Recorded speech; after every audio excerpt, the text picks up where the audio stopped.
The wood duck's Latin name, Aix sponsa, translates loosely as water bird in a bridal dress. Of course, for us, it's odd to associate a bridal dress with a male, because you can be sure that it's the wood duck male that gets to wear all the wedding finery. That's how it usually is in the bird world. But I say that his Latin name is perfect, because the wood duck's plumage deserves an extravagant name like water bird in bridal dress. After all, as Pete Dunn points out in his field guide, breeding males deliver a stunning, improbable array of colors and designs, most of it outlined in white. Just look. How many colors do you see? How many patterns? And don't you think his crest looks kinda like a sou'wester rain hat? Now turn your attention to his shape and notice that the wood duck sits high in the water.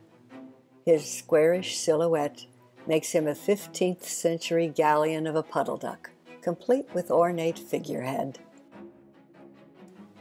During breeding season, this paragon of bird beauty is fairly common on small lakes and ponds in the eastern half of the country and on the west coast.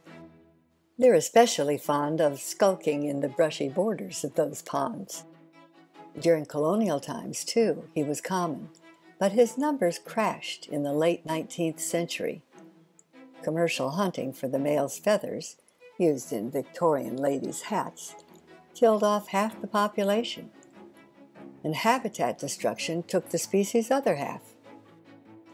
By the end of the 19th century, probably 3/4 of the forest that had existed in the eastern half of the continent when Europeans arrived was gone. Now, wood ducks are denizens of the wood almost as much as of the water, thus the name wood duck. So logging in the eastern half of the country after the colonial period deprived these ducks of the tree cavities they needed for nests.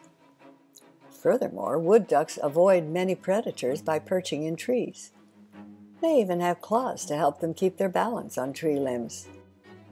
So in 1918, as these gorgeous birds hovered on the brink of extinction, Congress enacted the Migratory Bird Act, one of the most important pieces of environmental legislation ever passed in this country. And one of its provisions banned hunting wood ducks.